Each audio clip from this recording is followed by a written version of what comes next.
ரூ. 10,000 ஆண்டுக்கு 8% வட்டி வீதத்தில் ஒரு வங்கியில் முதலீடு செய்தால் 5 ஆண்டுகள் கிடைக்கும் தனி வட்டி கேட்குறாங்க. பி வந்து 10,000, என் 5 ஆண்டுகள், ஆர் 8% வட்டி வீதம். Formula PNR by 100. 10,000 இன்டு 8. எண் வந்து 5 ஆண்டுகள், ஆர் வந்து 8 பை 100. கேன்சல் பண்ணோம்னா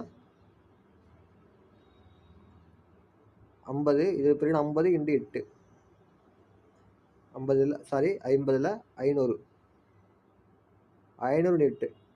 8 40. ரூபாய் 4,000. தனி வட்டி எவ்வளவுனா ரூபாய் 4,000.